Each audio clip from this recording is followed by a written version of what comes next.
Ma'am Sita ma'am, தேச மங்கையர்கரசி அவர்களை பற்றி சில வார்த்தைகள், அவங்களுடைய சொற்பொழிவுக்கு உங்களுக்கு எந்த அளவுக்கு உங்களுக்கு பிடிக்கும் அப்படின்றதையும் நீங்கள் பகிர்ந்துக்கிட்டால் நல்லாயிருக்கும். எனக்கு ரொம்ப பிடிக்கும் அவங்கள. நிறைய அவங்களுடைய ஸ்பீச்சஸ் நிறைய கேட்பேன். முருக கடவுளே நேரில் வந்து பேசுகிற மாதிரி எனக்கு ஒரு ஃபீல். அவ்வளோ பிடிக்கும் அவங்கள எனக்கு. இதுக்கு முன்னாடி நீங்கள் சந்திச்சிருக்கீங்களா ரெண்டு பேரும்? இப்போ தான் பார்க்குறேன். இந்த மேடையில் நீங்கள் ரெண்டு பேரும் அதுதான் ரொம்ப தெரிஞ்ச மாதிரி, ரொம்ப க்ளோஸாக இருக்கிற மாதிரி எனக்கு ஒரு ஃபீலிங். Super super. அவங்கள பார்க்கும்போது உங்களுக்கு என்னெல்லாம் தோணி இருக்கு மேம்? நீங்கள் யூடியூப்ல தான் பார்த்துருப்பீங்க இல்லையா?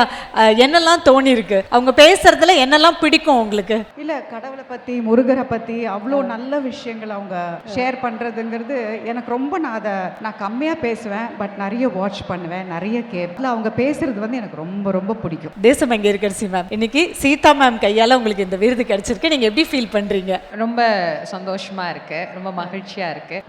நிறைய நம்ம திரைகளில் தான் ஒருத்தர் பார்த்துக்கிறோம், ஆனால் நேரில் பார்க்குறது இதுதான் முதல் முறை. ஆனால் நேரில் பார்க்கும்போது அவங்க சொன்ன மாதிரியே ஒரு அன்போட, ஒரு தாய்மையோட அவங்க அரவணைக்கக்கூடிய அந்த பாசம் ரொம்ப நாளாக நம்ம வந்து, அதாவது நட்பில் கூட சொல்லுவாங்க, நட்புங்கிறது வந்து நேரில் பழகி தான் நட்பாக இருக்கணும் அப்படின்னு அவசியம் இல்லை, பார்க்காத நட்பு கூட ஒரு நல்ல நட்பாக இருக்கும்னு. அது மாதிரி இன்னைக்கு திரையிலேயே பார்த்திருந்தா கூட ரொம்ப அழகா மகிழ்ச்சியா வரவேற்ற விதம் எனக்கு ரொம்ப பிடிச்சிருந்தது. இந்த அவார்டை அவங்க கையில வாங்குறதுல எனக்கு ரொம்ப ரொம்ப பெருமை, ரொம்ப சந்தோஷம்.